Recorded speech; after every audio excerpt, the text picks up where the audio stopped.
Masih teringat jelas ekspresi Endang Mulyana, ayah Lesti Kejora, saat anaknya mencabut laporan KDRT Rizky Bilar di Polres Metro Jakarta Selatan. Publik pun banyak yang menilai jika ayah Kejora itu belum sepenuhnya bisa memaafkan dan menerima kenyataan kalau anak kesayangannya diperlakukan dengan kasar. Isu jika keluarga besar Lesti Kejora yang tidak ingin menerima Rizky Bilar kembali pun bermunculan.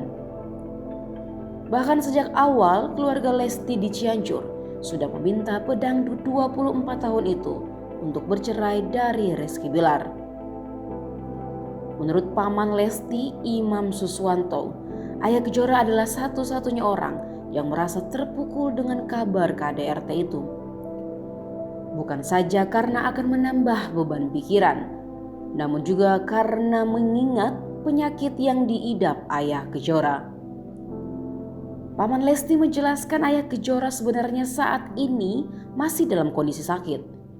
Dan sakitnya itu belum sembuh 100%. Keluarga pun berharap agar permasalahan rumah tangga Lesti Bilar tidak membuat ayah Kejora banyak pikiran. Apalagi diketahui jika Lesti memutuskan untuk kembali berbaikan dan tinggal serumah lagi dengan Rizky Bilar. Terima kasih sudah nonton. Jangan lupa like, subscribe, dan share ya.